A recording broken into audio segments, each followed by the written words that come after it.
I thought I could do it on my own. That's what I was telling myself. That was the lie that I was telling myself, that I could fix my problems, that I could figure it out, that I could find a way to be able to keep my wife, to be able to continue cheating, and to look like the good guy. Like, that's the delusional reality I was living in for such a long period of time.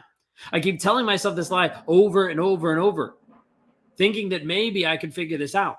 Think that maybe I could, figure out to manipulate, to convince, to coerce someone to be who I wanted them to be. I was telling myself a lie. I was telling myself that I didn't need to be honest. Telling myself that I didn't need to be vulnerable, that I didn't need God in my life. So I continued to use, abuse, and lie to other people over and over and over again. Fast forward to now. There's a completely different flip that's happened over the past couple of years where I'm deeply connected to God. Like, there is an intense relationship with the divine inside of meditation, prayer, reading. Like, there's this internal validation that now comes from who I am inside of who He is. Instead of this piece where I've always been looking for someone else to pump me up, to make me feel better, to fix me. I want to ask you this question today. How many times have you tried to leave? Like, how many times have you tried to figure it out and to do it on your own? Like, you failed and you've came back to your toxic, abusive husband. You've came back and you're like, maybe this will be better. Maybe I can figure this out. And what you realize is over and over and over, it keeps drawing you back to the same thing and you keep staying stuck. You can't do it on your own. You see, your own stories will start to infiltrate your mind. The lies will start to take over, leaving you confused, leaving you lost, leaving you a shell, and leaving you afraid. Afraid of what he's going to do, afraid of what's going to happen, afraid of what the future is going to be. And so you'll go back, you'll stay stuck, you'll live a depressed life, wishing that there was something more out there, that you could have the life that you actually want, hoping and thinking maybe this will happen. The hard part is you'll stay depressed, wishing that there was something more for you. Let me tell you a secret. There is more for you. There's a life that's filled with freedom.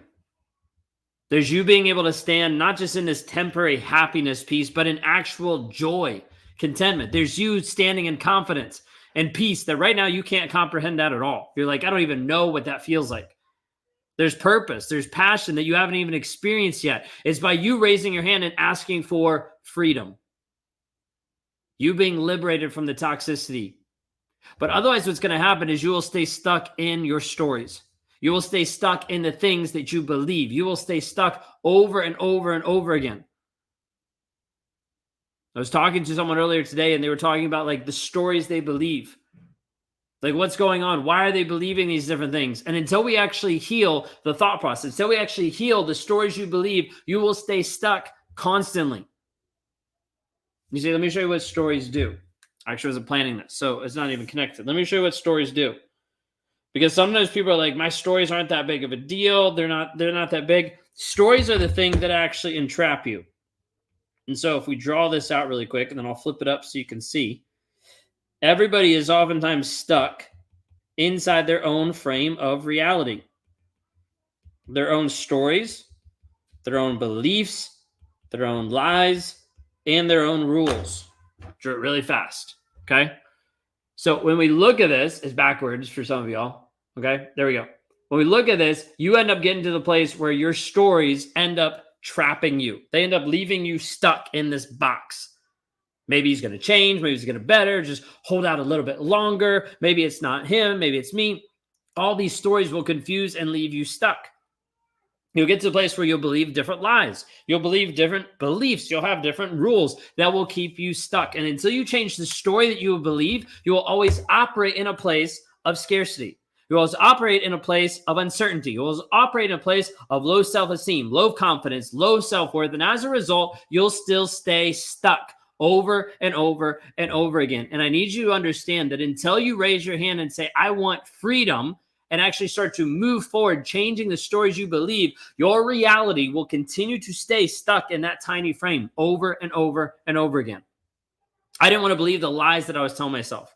I don't want to believe the stories that I was saying, oh, this will work out. I'll figure this out. Never did. Until I was honest with my situation. honest with the pain that I was in, honest with the frustrations that were happening, honest with the triggers, and then dealt with them. If you're ready to actually deal with the triggers today in your life, deal with that addiction piece of taking you back to this toxic person over and over and over again, then reach out for help. Send me a DM that says freedom, or go to rawmotivations.com/breakthrough to start moving forward in the healing process today. Y'all have a blessed, wonderful day, and we'll see you all next time.